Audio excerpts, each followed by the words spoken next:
తాకట్టులో ఉన్న బంగారాన్ని విడిపించి ఆ రోజున్న మార్కెట్ ధర కట్టి మిగిలిన డబ్బును మీకు అందిస్తుంది ఎస్వీఎస్ గోల్డ్.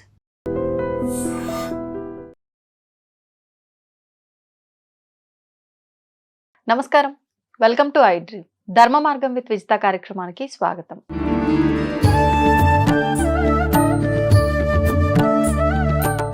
నమస్కారం అండి. శ్రీమాత్రే నమః.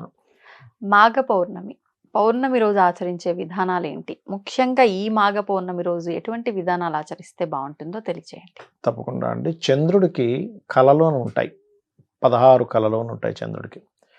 ఒక్కొక్క పౌర్ణమికి కొన్ని కళలు రిలీజ్ అవుతుంటాయి చంద్రుడిలో. మాఘమాసంలో పౌర్ణమి వచ్చినప్పుడు ఉన్నటువంటి కళలు ఏంటంటే ఆరోగ్యాన్ని ఇచ్చేది, కీర్తిని ఇచ్చేటువంటి కళలు రిలీజ్ అవుతాయి చంద్రుడి నుంచి. ఒక్కొక్కప్పుడు ఒక్కొక్కటి ఉంటుంది. ఒక్కొక్క రాశిలో కూడా ఆరోగ్యం.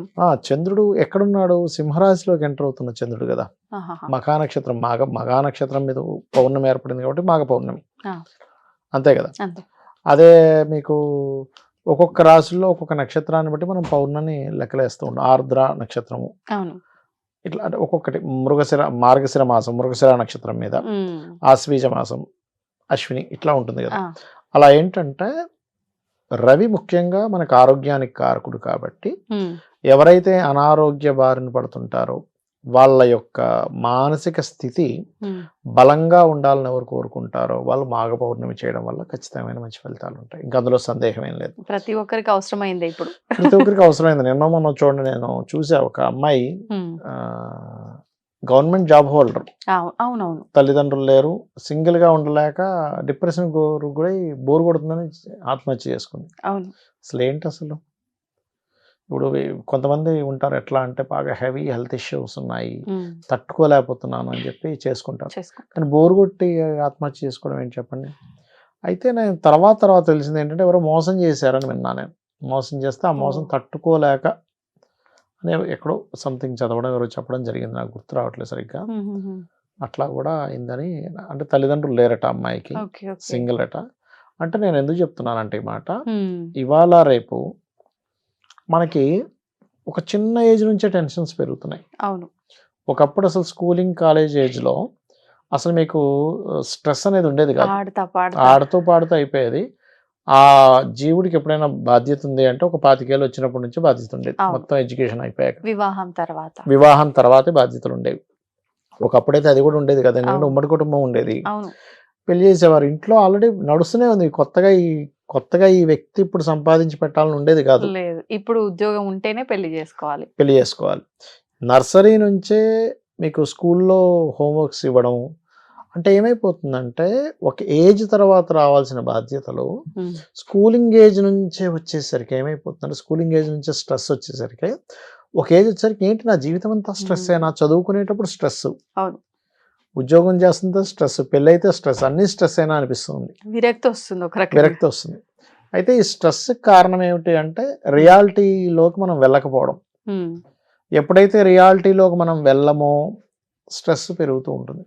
అంటే ఏంటి రియాలిటీ అంటే ఏంటంటే సత్యాన్ని మనం అర్థం చేసుకోవడం. ఇప్పుడు ఒక పిల్లవాడే ఎగ్జాంపుల్ హోంవర్క్ ఇచ్చారు, రాయలేదు, స్కూల్కి వెళ్ళాలంటే స్ట్రెస్. అదే రాస్తే ఆనందంగా వెళ్తాడు, రాకపోతే బుక్ ఎక్కడో కింద పెడతాడు.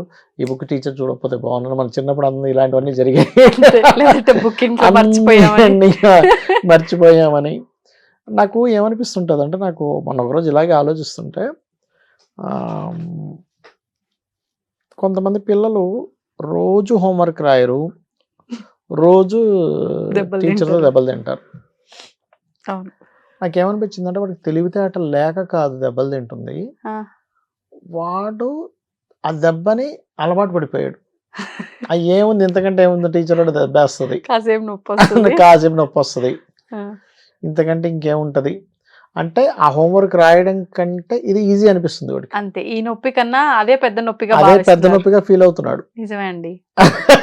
లేదంటే ఈ దెబ్బకు వాడు భయపడ్డా, బాధపడ్డా, అమ్మో రేపు ఎందుకు నేను దెబ్బ తినాలని ఈ రోజు కూర్చొని కుదురుగా రాసుకుంటాడు. అంటే ఇక్కడ ఏంటంటే పిల్లలకి నువ్వు ఇది పెద్దగా ఫీల్ అవుతున్నావు, కానీ దీంట్లో ఉండే స్పైసీనెస్ ఏంటి, నువ్వు కనుక రాస్తే ఏమొస్తుంది.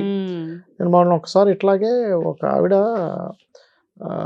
తన ఇంటర్ వరకు పెద్ద బ్రిలియంట్ స్టూడెంట్ కాదు, ఇంటర్ నుంచి అన్ని ఇంక టాప్, కాలేజ్ ర్యాంక్ అన్ని.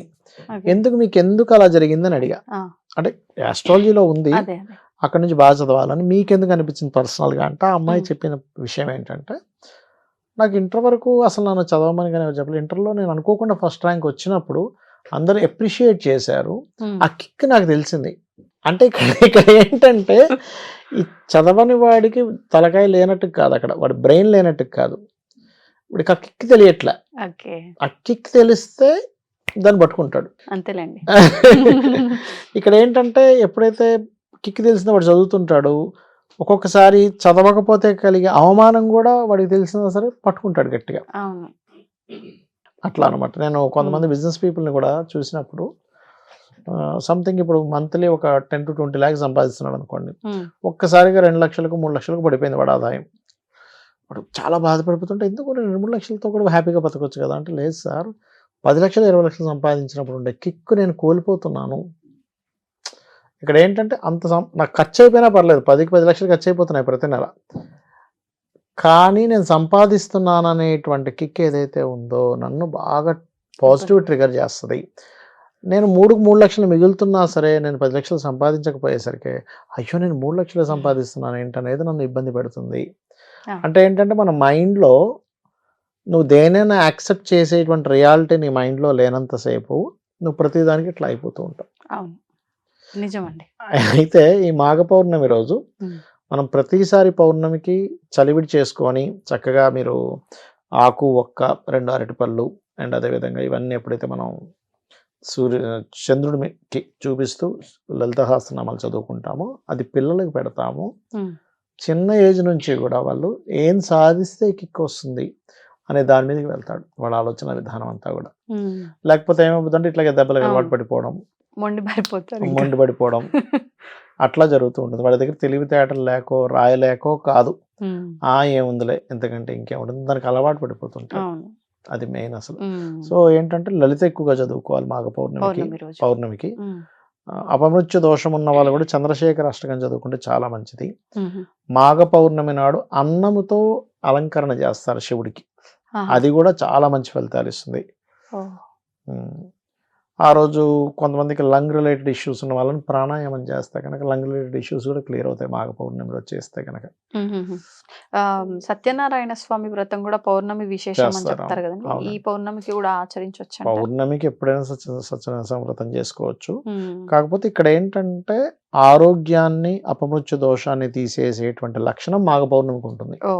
అటువంటి ఇబ్బందులు ఉన్న వాళ్ళు, మనస్కారకుడు, ఉపాసనాకారకుడైన రవి, ఆత్మకారకుడైన రవిక్షేత్రంలోకి వెళ్ళి ఉంటాడు కదా, సో మీ మనసు కంప్లీట్ గా స్పిరిచువల్ దానికి కనెక్ట్ అయ్యేటువంటి పౌర్ణమి ఇది యాక్చువల్గా.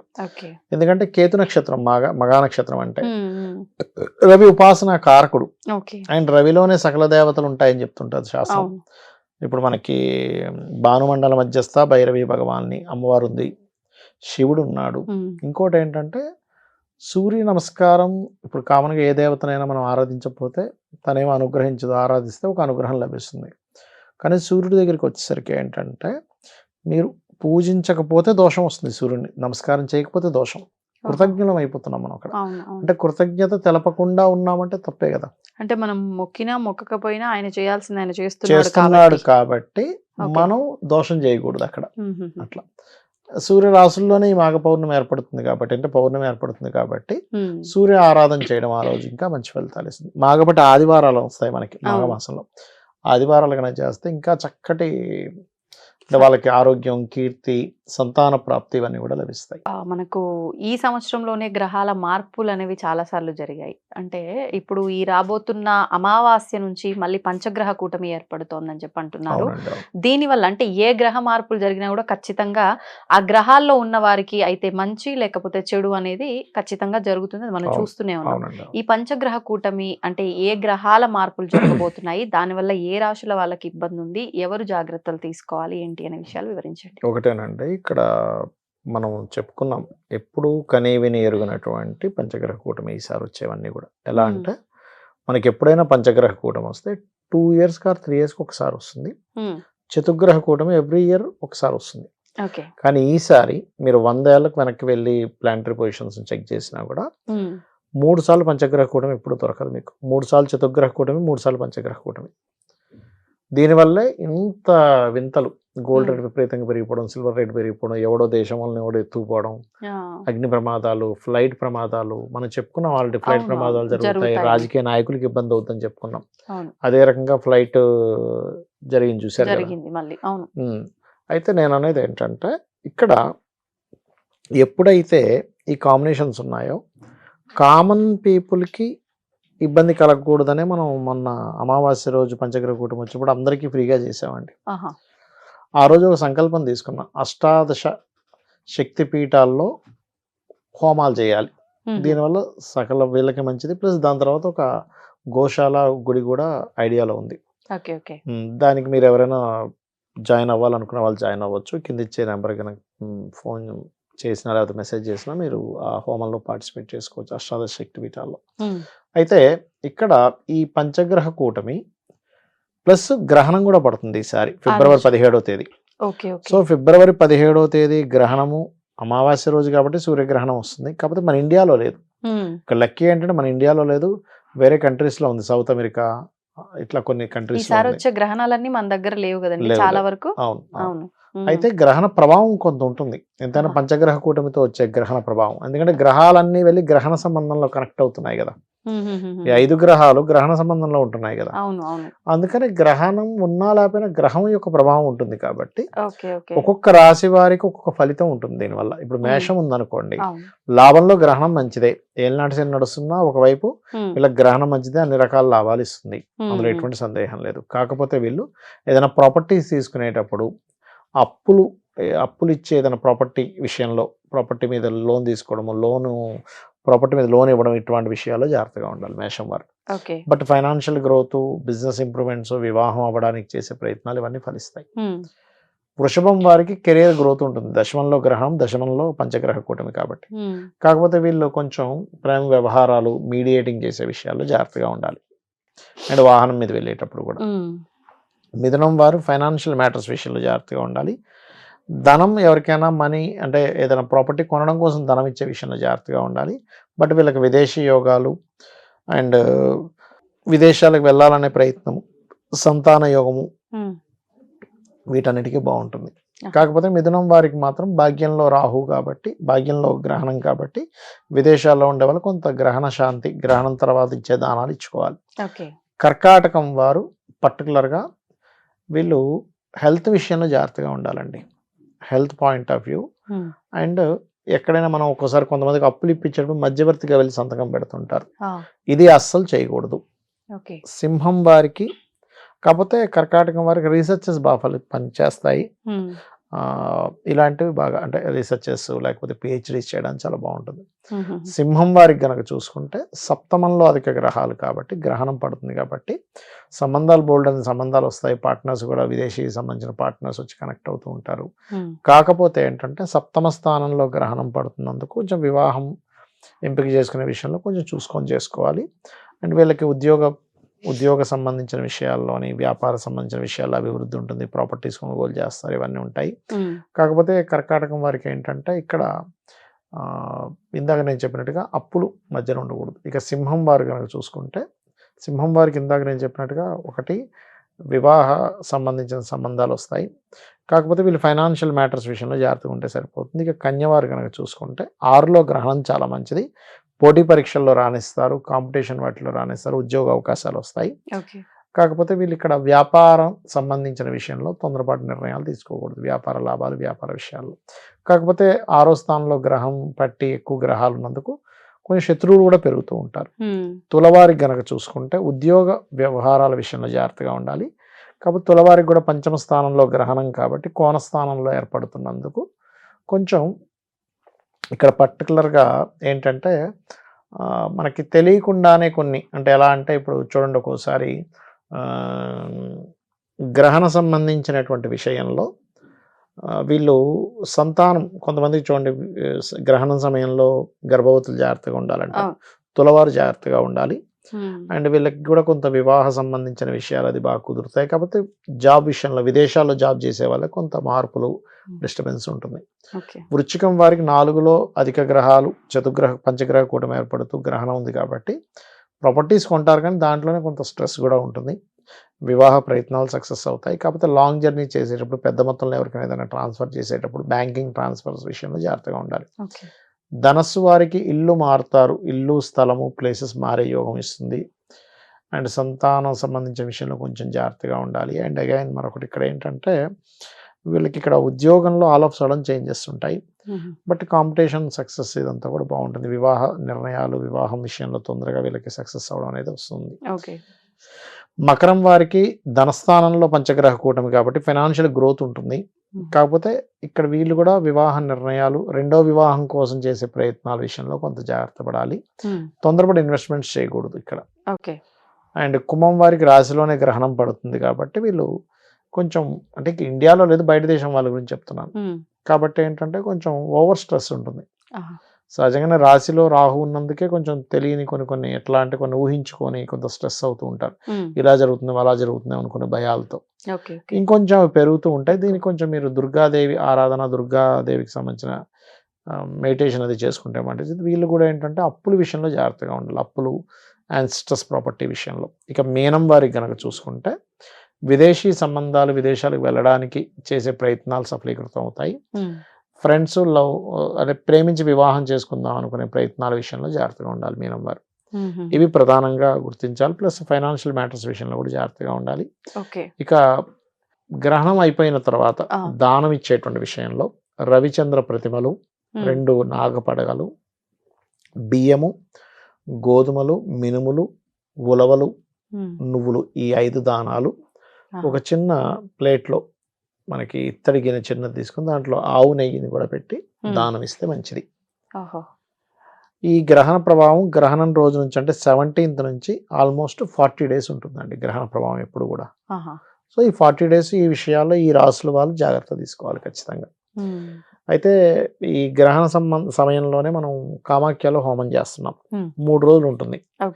మొదటి రోజు గణపతి లలిత, రెండో రోజు నవగ్రహ హోమం, మూడో రోజు ఏమో చండీ హోమం ఉంటుంది. ఎవరైనా పార్టిసిపేట్ చేసుకోవాలనుకుంటే కనుక వాళ్ళు సంప్రదిస్తే కనుక వాళ్ళ గోత్రనామాలు పంపిస్తే పార్టిసిపేట్ చేయొచ్చు వాళ్ళు. అందుకే స్టార్టింగ్ మనం జనవరి మాసంలో వచ్చినప్పుడు అమావాస్య పాపం అందరూ పార్టిసిపేట్ చేయలేరు, అందరికీ ఫ్రీగా చేసాం, 1000 మంది దాకా ఫ్రీగా చేసాం లాస్ట్ టైం.